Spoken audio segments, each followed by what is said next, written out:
Alejandra, muchas gracias por esa introducción y pues bueno, vamos a empezar esta charla. Primero queremos darle la bienvenida a todos los que se conectaron el día de hoy y agradecerle a la lonja esta invitación tan especial que nos hicieron para ser parte de la jornada.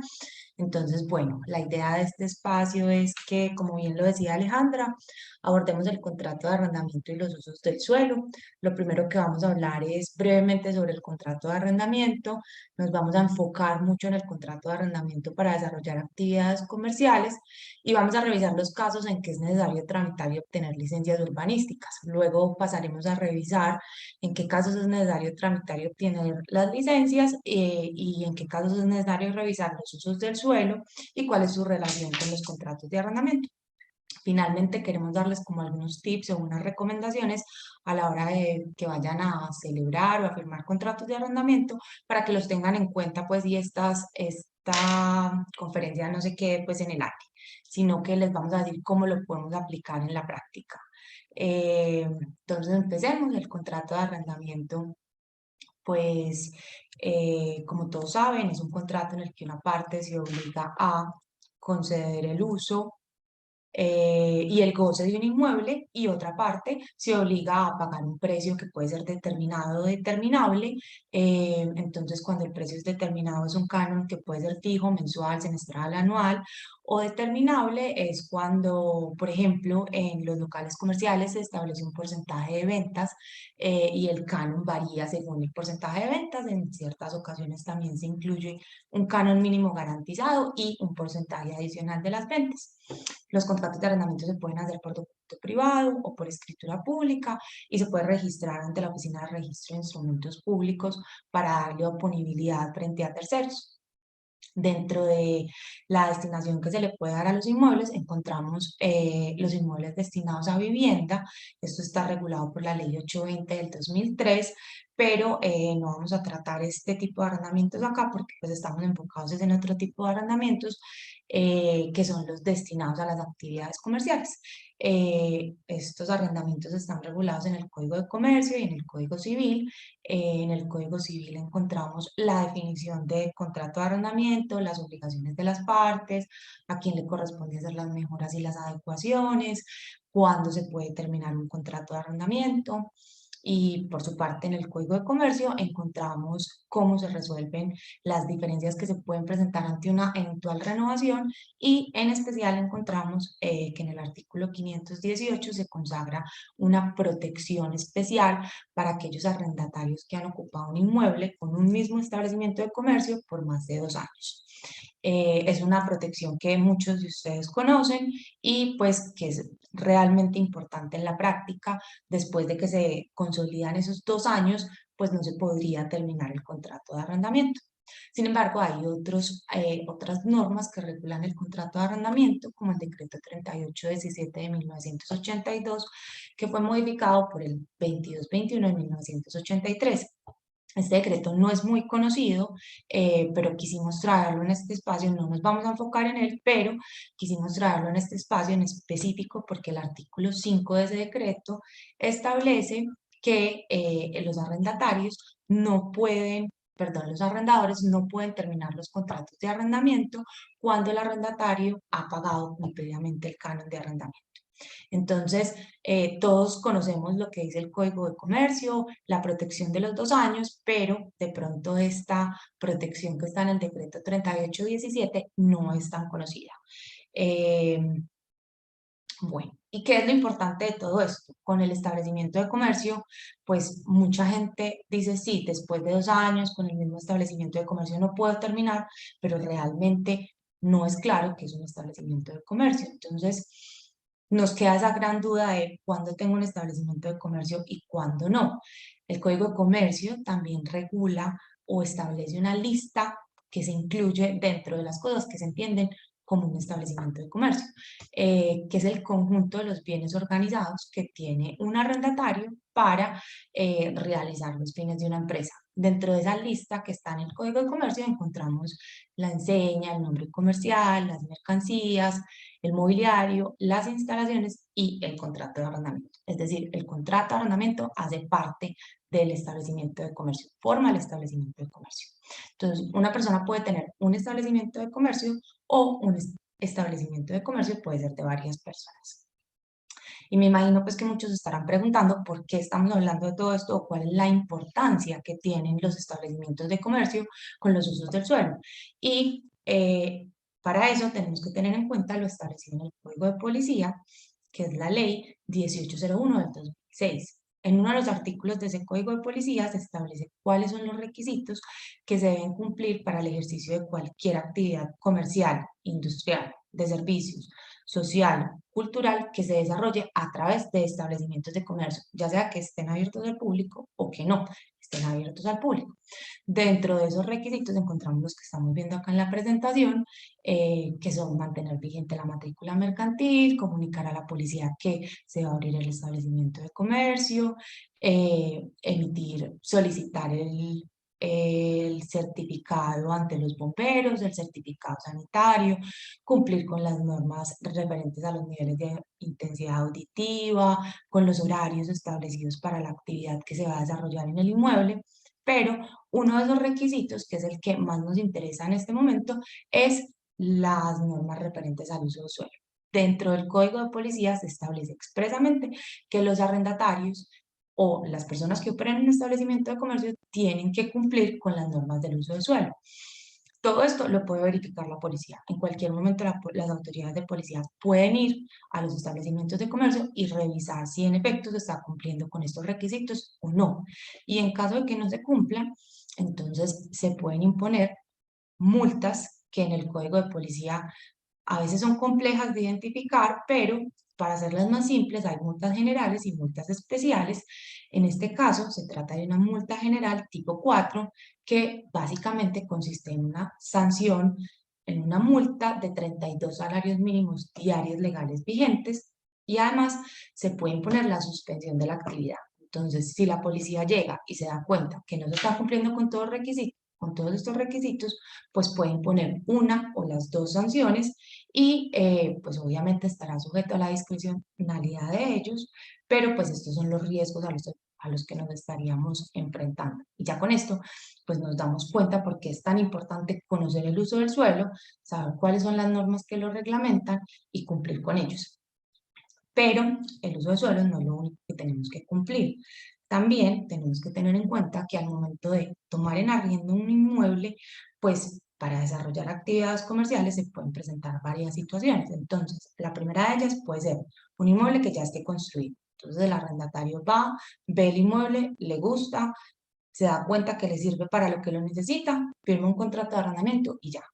En ese caso, el arrendatario cree que al firmar el contrato de arrendamiento está cumpliendo con todo lo que tiene que cumplir, pero realmente, además de firmar el contrato de arrendamiento, pues tiene que hacer una debida diligencia y verificar si ese inmueble, en efecto, sí le sirve para lo que lo necesita. Y es ahí cuando tenemos que verificar, primero, los usos del suelo y dos, las licencias urbanísticas que fueron aprobadas para el inmueble. Ese es el primer caso que podría ser el más fácil. El caso siguiente que se puede presentar es un inmueble que ya esté construido, donde el arrendatario va, se da cuenta que le sirve, pero que tiene que hacer algunas mejoras, reparaciones o adecuaciones, pero que igual el inmueble le sirve. Entonces, el arrendatario toma ese inmueble en arrendamiento y decide hacer unas reparaciones o unas construcciones, no sé, unas divisiones, pintar las paredes, poner un aviso en la fachada, etcétera. Cualquier cosa que se le ocurra. Y ya. En ese caso, también es importante revisar el uso de suelos y verificar las licencias que fueron aprobadas. Además, tiene que revisar si después de que tomen arrendamiento el inmueble y antes de empezar a realizar esas adecuaciones, tiene que tramitar una licencia urbanística en algunas de sus modalidades, pero si esas obras que necesita hacer necesitan una licencia, pues debería previamente hacer las obras, tramitar y obtener la licencia. Y el tercer caso, que podría ser como el más complicado de los tres que vamos a mencionar hoy, son contratos de arrendamiento donde el arrendatario necesita un inmueble a la medida, con especificaciones que solamente le sirven a él, a nadie más. Entonces, en ese caso, el arrendatario pues podría o construir el inmueble con sus especificaciones o contratar a alguien, a un tercero, para que le arriende el inmueble y además lo construya a la medida. Este tipo de contratos se conocen como Build to Suit, BTS o construcción a la medida en español, y son muy usados en la práctica inmobiliaria para, no sé, temas centros de distribución, bodegas, locales con especificaciones muy técnicas y muy precisas para los arrendatarios que solamente les sirvan a ellos. Entonces, en este caso, el propietario del inmueble o el arrendador, que no necesariamente tiene que ser la misma persona, se encarga de realizar la construcción, contratar el constructor, el gerente, el interventor, el arrendatario se encarga de diseñar o entregarle los planos al arrendador o a esa persona que se va a encargar de liderar el proceso y entre las partes se ponen de acuerdo cuándo es la fecha de entrega, cómo va a ser el canon y la forma de pago. Y usualmente este tipo de contratos, pues porque implican una construcción de una obra a la medida de nuestro cliente, pues deberían tener una duración más larga que un contrato normal. Entonces, en la práctica es usual encontrar contratos de este tipo a 10, 15 o 20 años. Dependerá pues de la negociación entre las partes. Pero lo importante es que en ese contrato que van a firmar las partes se incluyan todas las obligaciones y sean claros en quién tiene que tramitar la licencia, quién se va a encargar de la obra, para que el arrendatario al final del proceso de construcción no sea el responsable de estas obligaciones. Bueno, María, muchas gracias. Yo creo que ya pues abordamos como un componente importante de los contratos de arrendamiento con este enfoque comercial.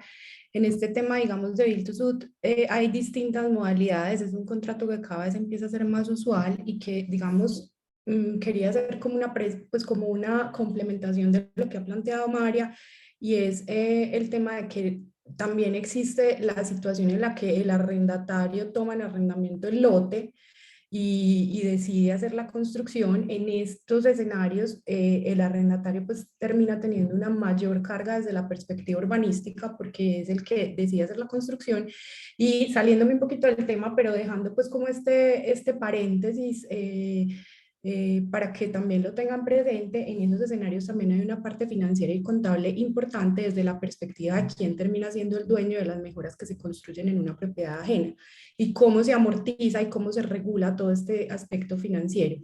Digamos que se sale un poquito como del contexto, pero me parece importante mencionarlo, porque pues digamos que también empiezan a hacer contratos que se vuelven muy usuales cuando hay inversiones importantes y los arrendadores que son tenedores de tierra, simplemente dicen, tenga aquí el lote y construya lo que usted pues considere, a bien considere construir, y ya pues ahí se da como en el plazo del contrato una amortización de esas mejoras.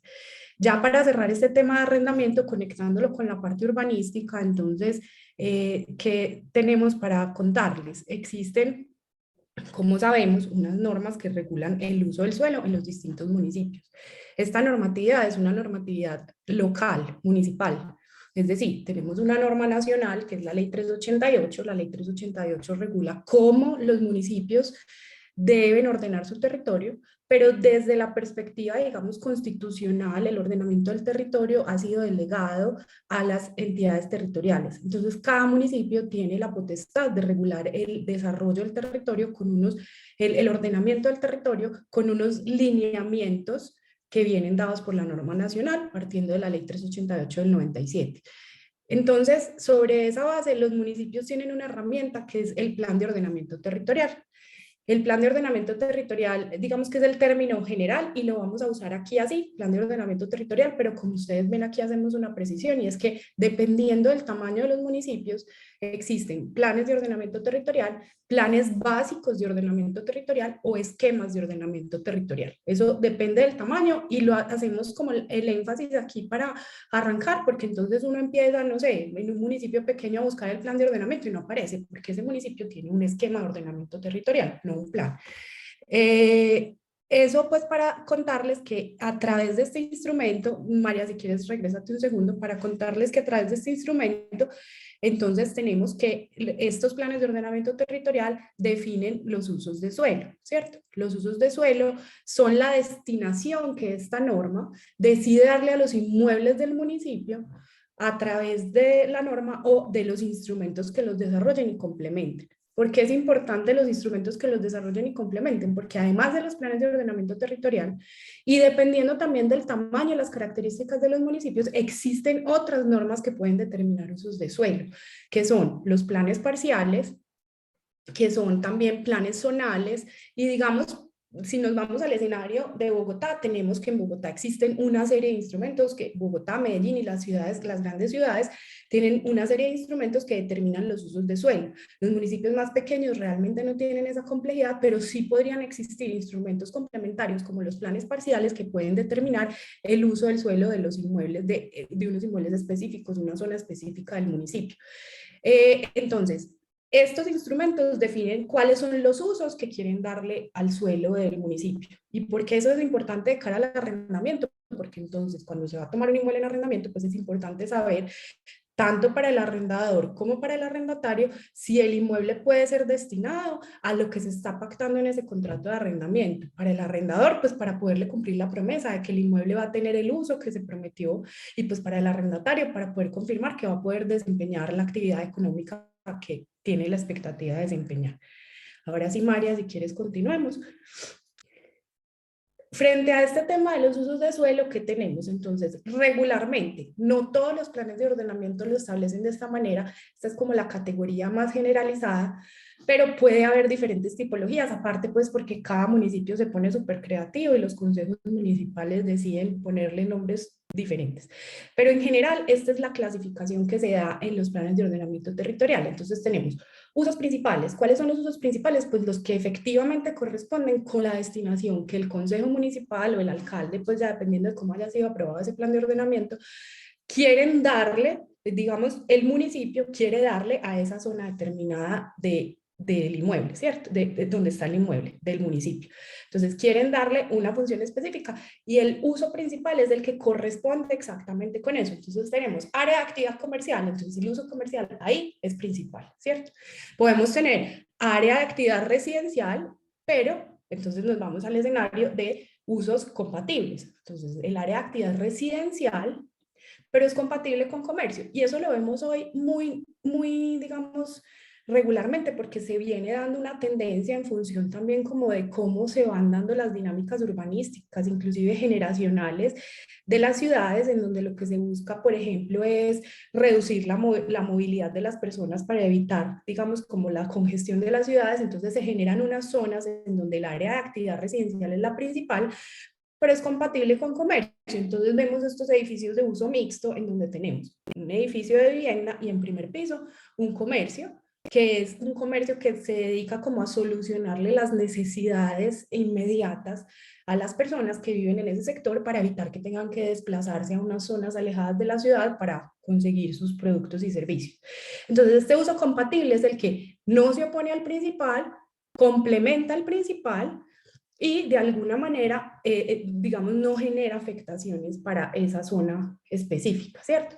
Tenemos otro escenario que es donde empieza a haber más diferencia en los usos que podemos encontrar, digamos, en los distintos planes, esquemas o planes básicos de ordenamiento, y es el restringido.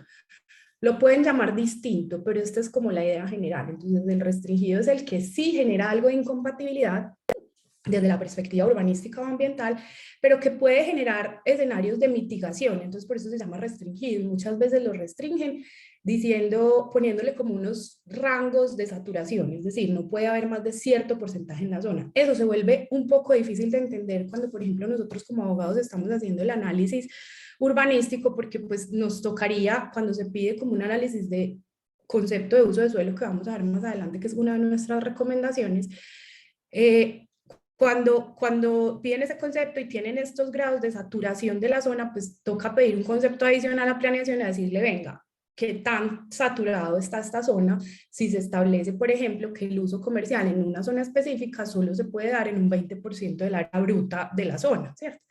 Entonces, este es el escenario del uso restringido y el uso de suelo prohibido, como su nombre lo indica, es un uso que no se puede desarrollar en esa zona. Desde la perspectiva urbanística hay un punto muy importante y es, desde lo urbanístico y en general desde lo que tiene que ver con el derecho público, lo que no está permitido está prohibido. Entonces, si tenemos un uso prohibido o simplemente no está dentro del cuadro de los usos principales compatibles o restringidos, no está permitido. Y eso es muy importante.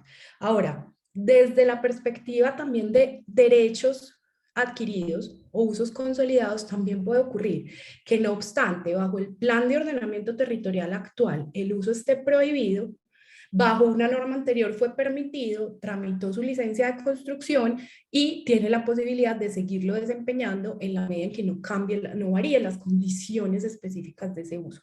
Eso es importante, como lo vamos a ver más adelante. Entonces, María, para que sigamos a la siguiente diapositiva, para entender qué se puede o qué no se puede hacer, digamos, en un desarrollo de un establecimiento comercial. Y quiero precisar, aquí hablamos de comercio, y es un punto importante como para traer a colación, y es, no necesariamente comercio implica hablar de establecimientos comerciales abiertos al público, y entonces ahí pasamos también a los usos industriales, inclusive a los usos logísticos. Es todo lo que, como María mencionaba ahorita, sea un establecimiento de comercio entendido como una actividad económica organizada, ¿cierto? Ahí hay discusiones interesantes ya de cara al derecho a la renovación, pero pues ahí nos saldríamos un poco de la discusión, pero piénsenlo así, no estamos hablando solo de establecimientos comerciales abiertos al público. ¿Cómo verificamos que la normatividad urbanística se esté cumpliendo? Entonces aquí tenemos como una especie de cuadro de decisión, de árbol de decisión, para decirles qué cosas nosotros recomendamos como verificar y cuál sería como el paso a paso. Entonces, lo primero, pues, es entender, bueno, el inmueble está construido, estamos en el escenario que pintaba María Adelaida ahorita, ¿es un inmueble construido o es un lote de terreno que se va a construir, ya sea por el arrendador o por el arrendatario? Entonces, el inmueble está construido, sí está construido, entonces la recomendación es pedir un concepto de uso a la autoridad urbanística o a la curaduría. Hay municipios que ya tienen unos links, pues, y unas plataformas de información urbanística donde se pueden solicitar esos conceptos online gratuitos, entonces digamos que eso es una gran ventaja. Interpretar a veces estos conceptos es un poco complejo porque entregan una serie de información y ahí es donde los operadores jurídicos pues estamos a disposición de los comerciantes para poder verificar con anticipación si dentro de esa complejidad de lo que te está diciendo el concepto de uso, efectivamente se permite la actividad económica que se pretende desarrollar en el inmueble. Entonces tenemos verificar el concepto de uso, luego revisar las licencias urbanísticas, es decir, el inmueble está construido y partiendo de esa base debió haber tenido una licencia urbanística que autorizara esa construcción, si no estamos en una situación de infracción urbanística y lo que seguiría es pedirle al arrendador, el arrendatario o el arrendador, digamos, en función de garantizar y mantener indemne a ese arrendatario, deberá solicitar una licencia de reconocimiento de la edificación. Y analizar, obviamente, la normatividad complementaria para confirmar, digamos, cuáles son esas características en las cuales se puede desempeñar ese uso. Por otro lado, listo, no tenemos el escenario de un build to suit o un escenario en el que el arrendatario está tomando el lote y se va a construir este lote por parte del arrendatario. Entonces, en ese caso ya no es suficiente solo el concepto de uso, aquí sería el concepto de norma, ¿cierto? Son dos conceptos diferentes que la autoridad urbanística puede entregar. En los municipios en los que existen curadurías, estos conceptos, la potestad y la competencia para entregar estos conceptos es de las curadurías. En los municipios que no existen, que generalmente son los municipios pequeños, la potestad es de la Secretaría de Planeación, la Dirección de Planeación o la entidad pues, que haga sus veces. Entonces se pide el concepto de norma. ¿Cuál es la diferencia entre el concepto de uso y el concepto de norma? El concepto de uso te dice cuál es el uso específico que se puede desarrollar en ese inmueble. El concepto de norma te dice el uso, pero además te dice cuáles son los aprovechamientos y las características particulares urbanísticas bajo las cuales se puede desarrollar ese uso. Luego, entonces, con ese concepto de norma, verificar el plan de ordenamiento del respectivo municipio para confirmar, digamos, cuáles son esas características y solicitar y tramitar la licencia urbanística correspondiente. Marcia, Dale, ahí te María. complemento con un escenario que podría estar en la mitad, que también se está usando mucho, y es lotes de terreno en los que instalamos un contenedor, una oficina en un contenedor, una cocina oculta en un contenedor, que de pronto está como en la mitad de este árbol de decisiones que está planteando Marcia. Entonces, también para que lo tengamos en cuenta, qué aplicaría en el caso de los contenedores, que es un tema bien interesante, que no es el objeto de esta charla, pero para que también lo tengamos ahí. Es muy interesante, además es muy retador, porque pues yo creo que aquí en las personas pues que nos están acompañando, asumimos que hay muchos operadores jurídicos, muchos abogados de empresas o abogados pues como que ejercen el derecho en distintas modalidades y lo sabemos, o sea, digamos que la realidad va a un ritmo y las normas, digamos, van tratando de regular esas situaciones. Entonces, cuando a uno como abogado le llegan, bueno, puedo poner este contenedor, esta cocina oculta, normalmente eso no está regulado ni en el Código de Comercio ni en los planes de ordenamiento territorial, porque hay municipios que además se han demorado mucho en actualizar sus normas urbanísticas y esto es una modalidad, digamos, muy interesante y se puede entender de distintas maneras. Ya más adelante vamos a mirar como cuáles son las distintas modalidades de licencia para entender si eso debería o no estar regulado y debería considerarse como algo que necesita una autorización urbanística para poderse ejecutar. Si quieres, María, continuemos.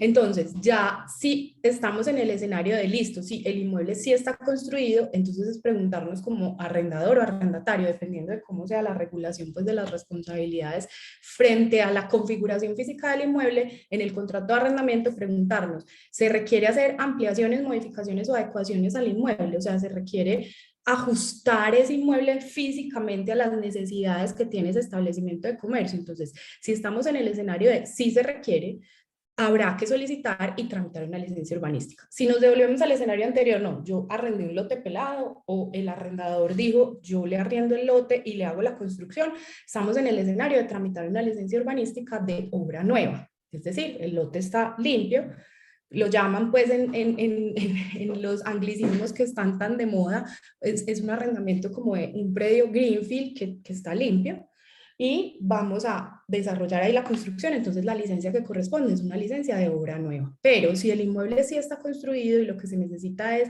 adecuarlo a las necesidades, pues o ajustarlo a las necesidades que tiene ese establecimiento, habrá que analizar si se requiere una licencia en la modalidad de construcción, en la modalidad de ampliación, cuando lo que se requiere es generar más área construida, en la modalidad de modificación, cuando se va a cambiar la distribución arquitectónica del inmueble. Y esto es muy importante porque la gente dice, ah, no, es que vamos a hacer unos muros en drywall. Y esos muros en drywall pues no requieren licencia porque es que eso es un pedazo de cartón. No, eso está cambiando la distribución arquitectónica del inmueble. E inclusive eventualmente puede generar impactos en la estructura del inmueble que generarían una situación de tenerse que ajustar a la norma colombiana sismo resistente. Entonces, también desde esa perspectiva hay que entender que inclusive construir un muro genera una modificación arquitectónica al inmueble que requeriría licencia y si no se tramita se podría estar en el escenario de una infracción urbanística como lo vamos a ver más adelante.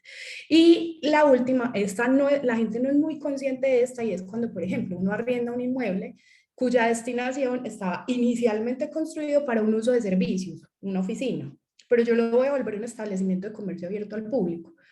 También habría que tramitar una licencia urbanística en la modalidad de adecuación. Y la gente dice, pero si ya está construido, no, pero es que lo que pasa es que las normas urbanísticas también te definen unos parámetros dependiendo de la intensidad del uso que vas a tener. Es muy distinto tener una oficina que tú tienes cerrada, en donde regularmente no tienes una afluencia de público considerable, a tú tener un establecimiento abierto al público, entonces pasar de una oficina a un restaurante. Entonces la gente va a estar entrando, un restaurante tiene unos requerimientos además sanitarios, necesita tener X baterías de baño para los empleados y X baterías de baño para los visitantes, parqueaderos, o sea, hay una serie de características que empiezan a cambiar. Entonces puede que el inmueble no cambie arquitectónicamente, pero si se está cambiando en la destinación, también habría que tramitar una licencia para adecuarla a las normas urbanísticas y no estar incurriendo en el escenario de una infracción urbanística. Ahora, decimos, no, no, no, yo no voy a ni a generar más área construida, ni a generar modificaciones arquitectónicas al inmueble, ni va a cambiar el uso, listo. Entonces, estamos en el escenario eventualmente de solo hacer reparaciones locativas. Eso es súper importante porque este artículo, el artículo que les estamos citando acá, el decreto 1077, es una norma que es como la guía para saber si uno necesita o no necesita tramitar licencia de construcción. Cuando no se necesita licencia de construcción en un inmueble, cuando la intervención que se está haciendo tiene como finalidad única mantener el inmueble en las debidas condiciones de higiene y ornato. Ornato es decoración, o sea, lo estoy poniendo bonito y lo estoy decorando, sin afectar su estructura portante, su distribución interior, sus características funcionales y volumétricas.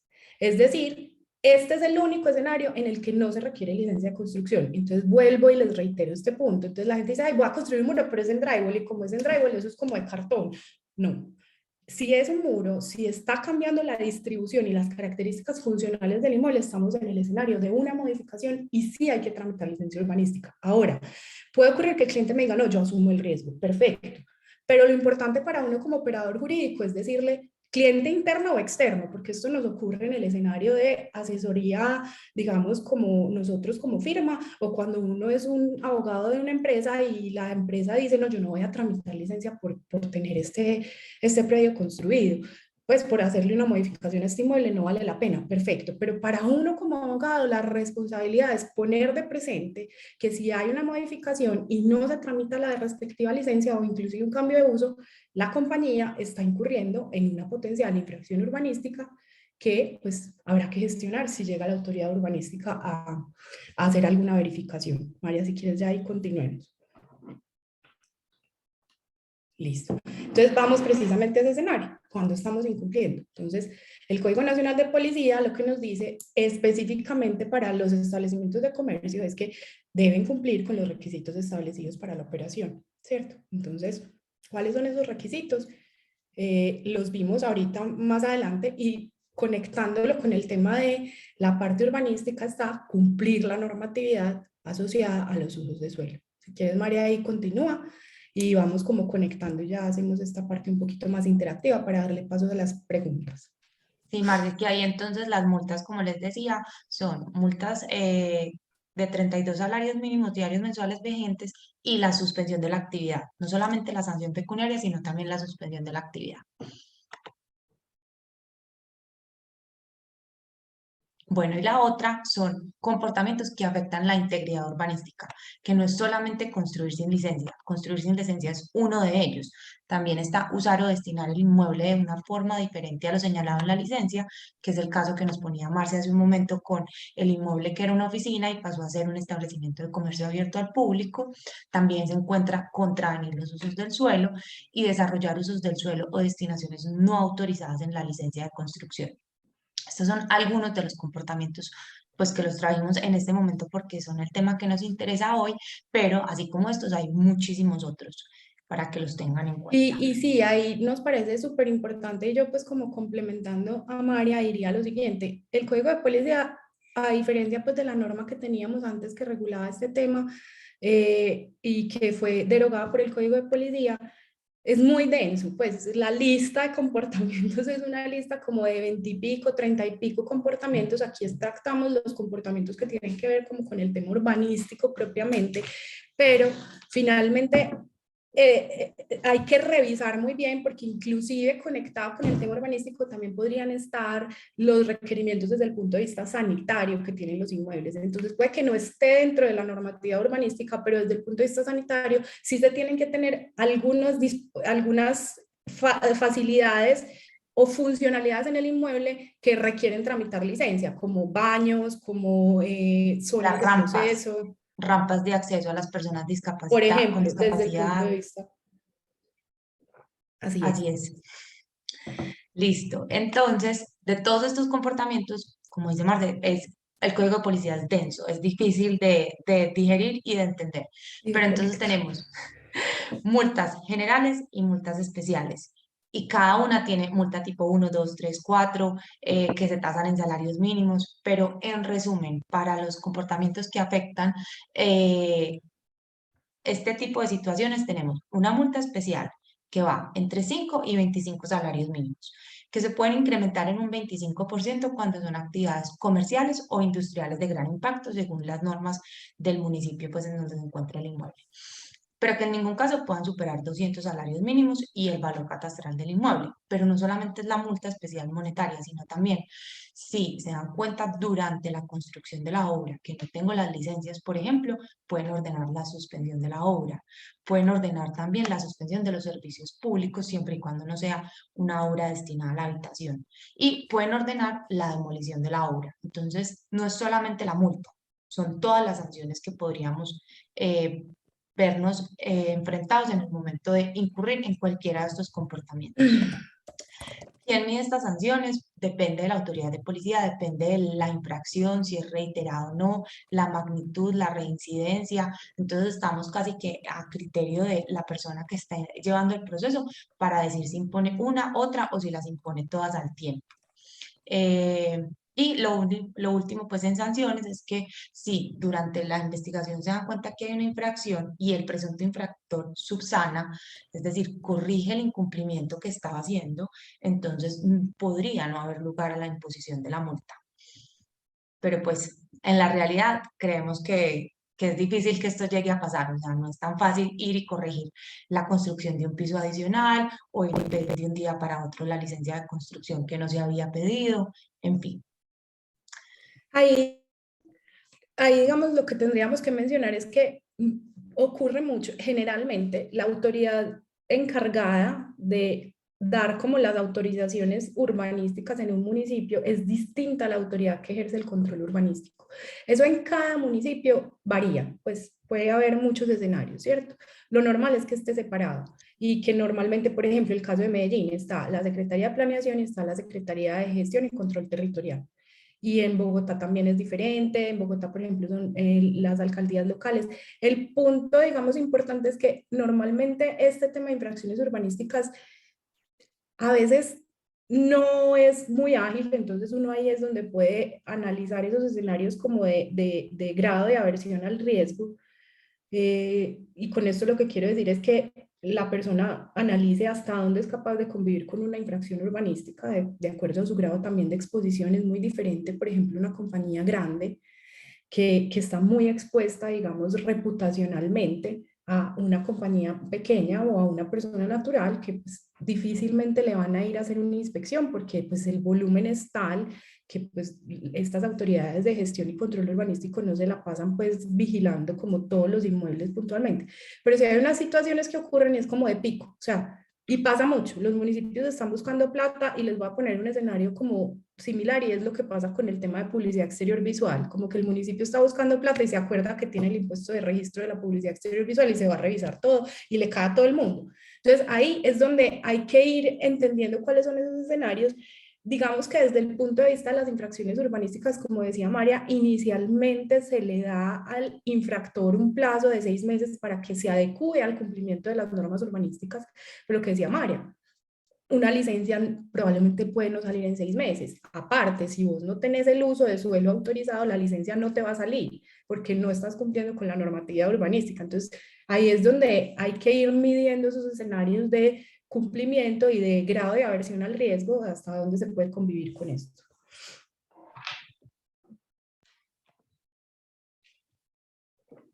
Precisamente conectándolo con esto, entonces, y ahí tenemos como unas discusiones interesantes, inclusive como abogados, ustedes saben que pues en el derecho las cosas no son en blanco y negro. La autoridad urbanística puntual, pues la autoridad, digamos, que está encargada del control territorial, tiene una facultad para imponer sanciones por estas conductas que afectan la integridad urbanística de 3 años. La pregunta es esta, María, ahí te doy paso que hemos tenido discusiones al respecto. La gran pregunta es, ¿desde cuándo empiezo a contar los 3 años? Entonces, el Código de Policía no lo determina, no dice específicamente. Han habido varias teorías. Entonces, el Consejo de Estado ha sido súper empático en establecer que cuando se trata de una conducta continuada, como la construcción de una obra por etapas, se debe tener en cuenta la fecha en que cesa la conducta. Entonces, tenemos un proyecto inmobiliario, 10 etapas de vivienda. Empezamos la primera construcción de la primera etapa, no pedimos licencia o pedimos una licencia que no era la que necesitábamos, empezamos a construir y la construcción del proyecto se demora, no sé, 6, 7 años de todas las etapas en total. Entonces estos 3 años se cuentan el día uno que empecé la construcción o el último día cuando termino la etapa, la última etapa del proyecto. Entonces, ahí el Consejo de Estado nos ha dicho, no, en este caso tenemos que ver el proyecto como una unidad y no podemos contar desde que terminaste la construcción de la etapa uno, sino de todas las etapas. Lo mismo ocurre por pisos. Entonces empezamos a construir piso uno, piso 2 y después del piso 3 lo empezamos un día antes de que se acabe la licencia, pues o de que se expire la vigencia y me quedo sin licencia para terminar la construcción. Entonces, esos 3 años cuentan a partir del último día. Eh, pero eso tiene una gran excepción.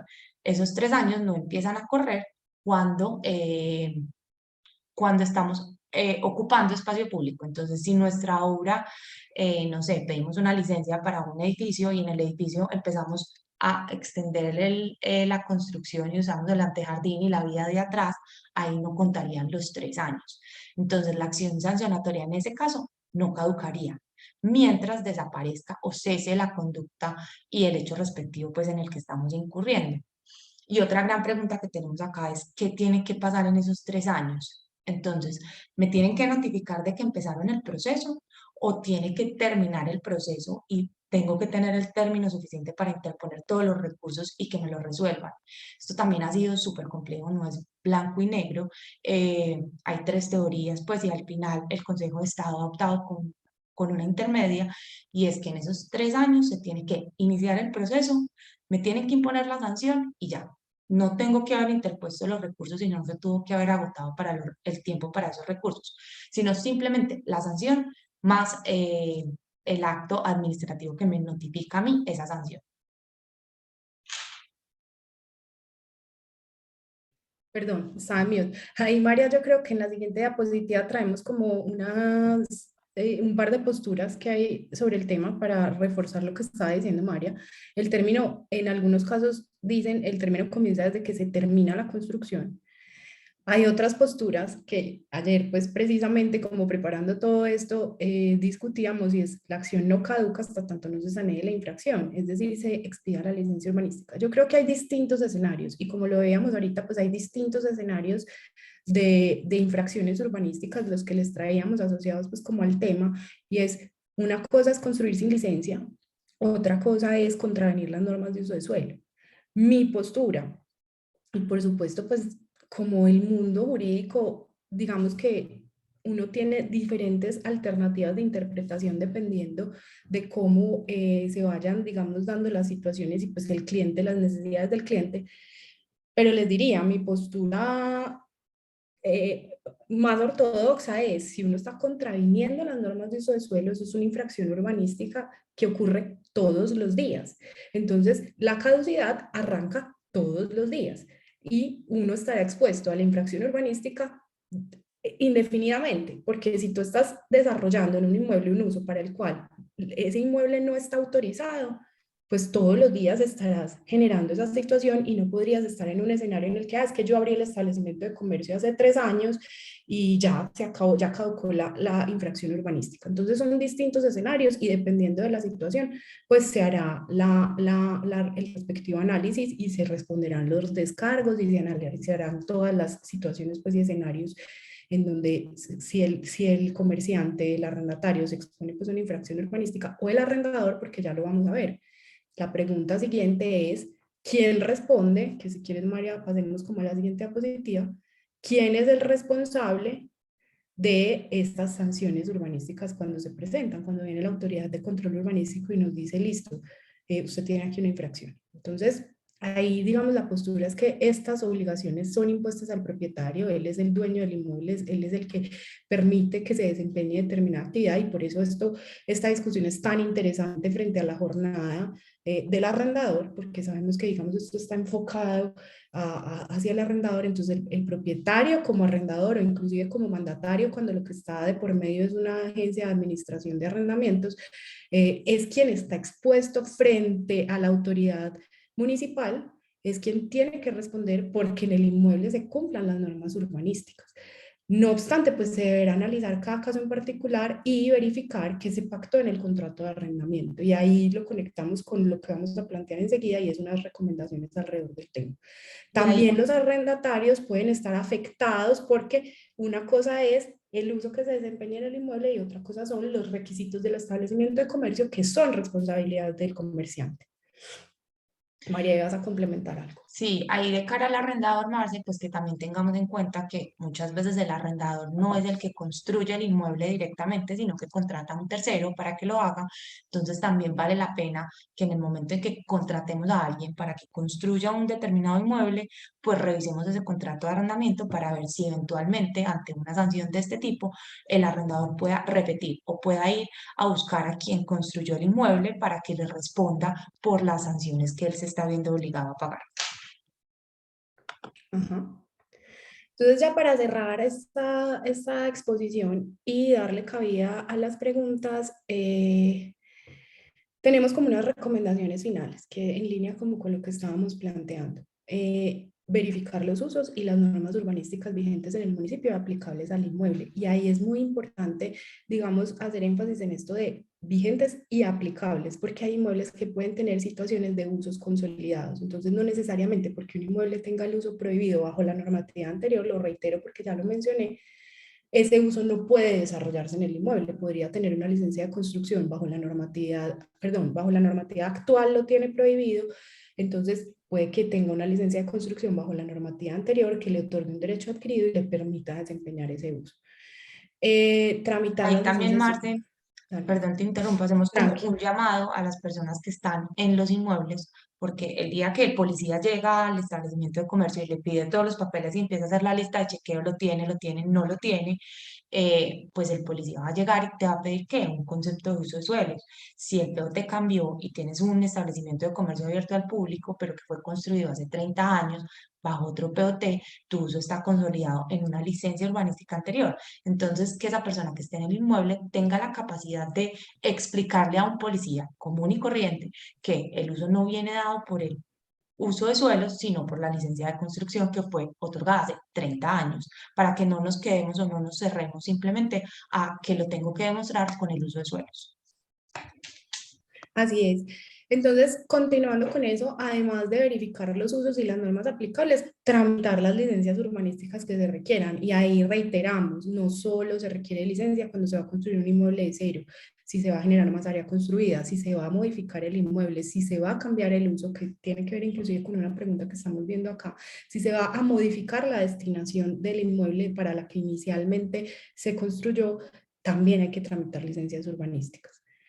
Adicionalmente, entonces ya entrando como a la parte privada y también, digamos, aquí lo complemento porque surgió una pregunta alrededor del tema, no solo es verificar las normas de uso y las normas urbanísticas, hemos hecho mucho énfasis en esto porque era como el objeto de la presentación, pero también es verificar cuáles son las normas bajo los respectivos reglamentos de propiedad horizontal, que esos no implicarían una infracción urbanística, pero sí una infracción frente a las normas de propiedad horizontal a las que está sometido ese inmueble particular. Entonces eso también habría que verificarlo y es parte de lo que le recomendamos a nuestros clientes hacer en los procesos de debida diligencia para entender qué se puede y qué no se puede hacer en un inmueble. Eh, Adicionalmente, está, digamos, la situación de pactar en el contrato de arrendamiento quién será el responsable de la eventual sanción si se llegara a presentar y quién será el responsable, digamos, antes de llegar a la eventual sanción, quién será el responsable de cumplir esas obligaciones. Y ya, pues, digamos, está bien que de cara al escenario público el responsable sea el propietario o pues el arrendador, generalmente el arrendador, no necesariamente porque hay contratos de administración inmobiliaria, pero quien dentro del régimen del contrato de arrendamiento es quien va a asumir esa responsabilidad. Entonces, pues sí, el arrendador no podrá o el propietario no podrá ir a decir al municipio, ah, qué pena, es que fue el arrendatario. No, no, no. El municipio le va a decir, a mí eso me tiene sin cuidado, es su responsabilidad porque usted es el dueño del inmueble, usted permitió que eso ocurriera en el inmueble. Pero entonces el propietario asumirá esa responsabilidad y tendrá la posibilidad de repetir contra el arrendatario que incumplió un régimen establecido en el contrato de arrendamiento. Y entonces en línea con eso establecer ese régimen de indemnidad que funciona en doble vía, porque puede estar el escenario en el que el propietario le garantice al arrendatario que en ese inmueble se puede desempeñar la actividad para la cual él está arrendando el inmueble, y está el escenario en el que el arrendatario le garantice al propietario que no va a cometer infracciones urbanísticas, o en caso de que las cometa, va a asumir la responsabilidad frente al arrendador si a él, propietario, le tocará pagar esas infracciones. Marce, y si eso no está en el contrato, porque es un contrato viejo, pues que firmaron hace mucho tiempo, que no tenían esto en el radar, también la recomendación es tener mucho cuidado cuando le otorgamos un poder al arrendatario para que tramite una licencia urbanística, que tramite la licencia, que la obtenga, que construya como fue autorizado en la licencia, pero no solamente eso. Por último, también que cumpla con todas las obligaciones urbanísticas, si tiene que hacer una sesión, si tiene que pagar algo al municipio, alguna carga, verificar que el arrendatario sí lo haga, porque otra forma de recaudar plata en Medellín, no sé si pues ahorita más te estaba contando una, pero esta es otra, con el cumplimiento de las obligaciones urbanísticas, que se nos ha vuelto un dolor de cabeza y últimamente en Medellín está muy de moda porque estamos tratando de recaudar plata, entonces estamos cobrando, pues el municipio está cobrando obligaciones urbanísticas de hace 20 años. Entonces también un llamado para que tengamos en cuenta eso y que no nos vaya a pasar en el futuro, que terminamos un contrato de arrendamiento con alguien, ya no sabemos dónde está ni nada, no lo regulamos en el contrato y nos llegue un requerimiento con este tipo de sanciones que hemos visto que son súper cuantiosas, o sea, no estamos hablando de 1 o 2 millones de pesos, hemos visto 300, 400, 500 millones de pesos por unas obligaciones urbanísticas que no se cumplieron y que el arrendador no las hizo y no estuvo pendiente como de ese detalle en el momento en que se hicieron. Sí, y ese es otro tema muy interesante porque aparte pues aquí estamos con la lonja de Medellín, es un tema para otro espacio de estos, y pues les decimos estamos súper dispuestas como a desarrollar este tema en los distintos escenarios y prepararlo, porque hemos tenido varias reflexiones en la firma al respecto del tema del manejo de obligaciones urbanísticas en Medellín, que de verdad, como lo dice María, está súper activo. O sea, el municipio dijo, necesitamos plata, y activó este tema. Las obligaciones urbanísticas en Medellín, y yo me atrevería pues aquí a afirmarlo, no son, desde el punto de vista de lo que prevé el plan de ordenamiento territorial, no son lo más consistente con la filosofía del urbanismo como tal. Sin embargo, ahí están en el plan de ordenamiento territorial, y como también es una máxima del derecho administrativo, pues el acto administrativo del plan de ordenamiento territorial se presume válido hasta que se demuestre lo contrario, y pues ahí están. Digamos que independientemente que no nos parezca que esa sea la forma de cobrarlas o de plantearlas, ahí están establecidas, y hoy por hoy pasa mucho eso. Hemos tenido casos de varios clientes en donde el arrendador, como dice María, propietario, le da un poder al arrendatario, el arrendatario construye, se genera la obligación urbanística, no se paga, nadie la ve, queda la licencia pero nadie la ve, no se activa ese procedimiento porque precisamente esa norma genera como algo muy particular de autogestión. Medellín tiene una característica muy compleja, y es que Medellín, pues ustedes ven, es una ciudad muy consolidada ya en sus usos, entonces no hay cómo cumplir las obligaciones urbanísticas en terreno, porque pues todo es un desarrollo, y precisamente por la configuración de las obligaciones urbanísticas, si se genera más área construida, hay que pagar más metros cuadrados. Entonces, casi que en todos los desarrollos que se hagan en Medellín, las obligaciones se deben pagar en dinero. Pues es muy extraordinario. No obstante, ser la filosofía de las obligaciones urbanísticas, y es que se generen en espacio, en área efectivamente construida, es decir, si se va a generar el espacio público, se genere como desde el punto de vista de la configuración física de la ciudad, ese espacio no existe, generalmente la excepción se vuelve la regla, hay que pagarlas en dinero. Y esto se le olvida al arrendatario que tiene poder, y a quién le llega el requerimiento de obligaciones urbanísticas, al propietario, que es el titular de la licencia. Entonces ahí hay que tener también una especial atención, y yo creo, María, que esto nos da para dejar abierto el escenario de un nuevo conversatorio pues más adelante, para que profundicemos en ese tema de obligaciones urbanísticas. Así No, con es. esto pues terminamos nuestra presentación. Les agradecemos mucho pues permitirnos llegar con estos temas tan interesantes y contarles que estamos muy disponibles para pues acompañarlos en sus necesidades sobre este tema. Estos son nuestros datos de contacto por si surge alguna necesidad. Muchísimas gracias, María Adelaida y Marcela, de verdad, qué tema tan interesante. Tenemos 202 personas súper conectadas con este tema, así que claro que sí, súper invitadas. seguramente las estaremos molestando para que nos acompañen en otros espacios. Como todos saben, pues estos espacios son mensuales, no solamente de arrendador, sino que también tenemos otras jornadas para otros subsectores. Entonces, las molestaremos y a todos nuestros espectadores para que estén súper pendientes. Bueno, y tenemos pues muchísimas preguntas. Entonces, vamos a empezar. Por acá tenemos la primera. ¿Cuándo no se cumplen los requisitos del uso del suelo, seguridad y demás? ¿Las multas o cierres son responsabilidad de qué? ¿De quién? Ok, yo Esta creo que esa pregunta es la anónima. abordamos, sí, yo creo que esa la abordamos ya pues como cuando continuamos con la presentación, pero entonces es eso, de cara a la normatividad y de cara al municipio, de cara a lo público, las responsabilidades del propietario. Y el propietario no podrá excusarse frente a la autoridad urbanística y la autoridad de control territorial diciéndole, ah, no, yo arrendé el inmueble, allá está el arrendatario, dígale que resuelva, vaya y hable con él. No, el municipio le va a decir, no, señor, usted es el dueño del inmueble, usted tenía una responsabilidad de destinar el inmueble a los usos que estaban establecidos en el plan de ordenamiento, no lo hizo, usted paga la sanción. De Sin cara, perjuicio de que el exacto. arrendatario también se pueda haber impactado por estas medidas que impone la policía.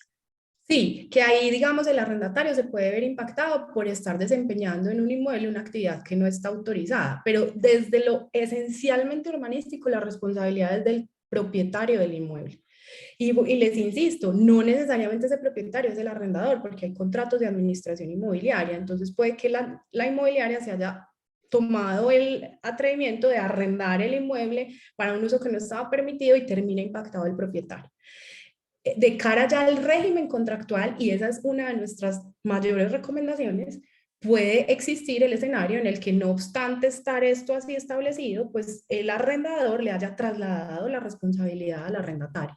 Y es de hecho nuestra recomendación. Perfecto, Marcela, súper claro. Bueno, por acá tenemos otra pregunta de Germán Castro. Él nos dice que si un local ya está arrendado, funciona un establecimiento de comercio hace años, no hay licencia de construcción, pero en el POT anterior sí permitía ese uso, ¿el propietario tiene derecho adquirido y no está obligado a cumplir con la norma o solamente es para contratos nuevos? No, el uso de suelo se nos consolida con la licencia urbanística. O sea, en el momento en que el POT me permitía, yo tenía que ir y pedir la licencia urbanística para poder consolidar o asegurarme que iba a congelar de alguna manera el uso de suelo. Pero si no lo pides al principio y cambian el POT, la licencia que vayas a pedir se va a regir bajo el nuevo POT.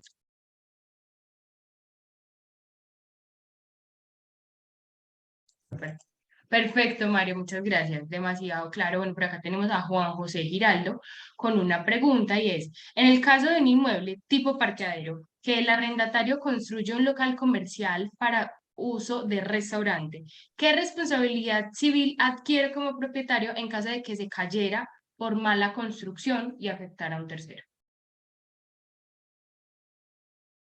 La responsabilidad civil es toda, porque es el dueño del inmueble. Y digamos que desde el punto de vista de la norma civil, esto se nos sale un poquito pues del escenario urbanístico, pero pues también hace parte como de nuestro quehacer jurídico como operadores jurídicos, entender que desde el punto de vista de la norma civil, del Código Civil, existe la responsabilidad del propietario por los temas que tengan que ver con como dueño del inmueble responder por los daños que se causen a otras personas. Esto está previsto, digamos, bien esencialmente regulado a partir del artículo 2350 del Código Civil, que nos dice precisamente en qué escenarios el propietario debe responder y este sería uno de ellos por el daño que el inmueble cause a otras personas. De hecho, por eso es que son tan importantes estos regímenes de indemnidad, porque si el que construyó con un poder, una autorización, fue el propietario, perdón, fue el arrendatario o los delegados del arrendatario, digamos que dentro del régimen privado y la relación privada entre el propietario y el arrendatario y el constructor,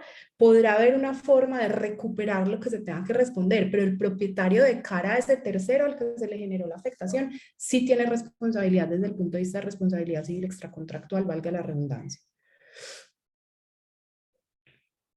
Bueno, súper claro. Bueno, por acá tenemos, pero te vienes, nos pregunta, si un propietario dice que una casa la arrienda para uso comercial, lo ideal sería que él tenga el uso del suelo o lo debe tramitar la persona que tome en arriendo el inmueble. Ahí nos remitimos también al contrato, al régimen de indemnidades que hablaba Marcia ahorita, que es en doble vía. El contrato de arrendamiento puede establecer que es el propietario quien garantiza que el inmueble se puede destinar para el uso que lo necesita el arrendatario, pero también de cara al arrendatario, qué obligación tiene él para ir y verificar, hacer esa debida diligencia de si ese inmueble lo puede utilizar o no, porque finalmente, si lo utiliza sin el uso de suelo, pues él también se puede ver afectado. Entonces yo creería que es un régimen en doble vía y es importante que ambos lo verifiquen.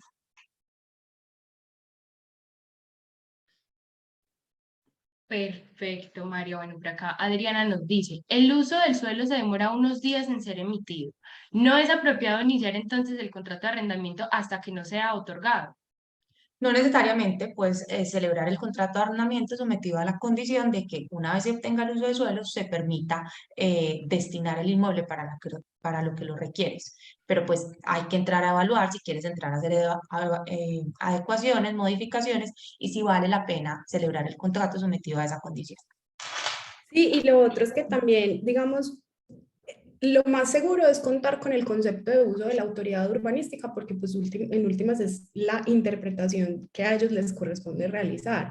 Sin embargo, pues para eso también estamos los operadores jurídicos especializados en estos temas urbanísticos y muchas veces nuestros clientes llegan y nos piden de hecho esa verificación previa. Los planes de ordenamiento territorial realmente son normas bastante densas y para eso se requiere una especialidad pues y como una metodología para hacer el análisis, pero nosotros también estamos en capacidad de hacer ese análisis de cuál es la norma aplicable y establecer, digamos, de una forma anticipada si ese uso está permitido.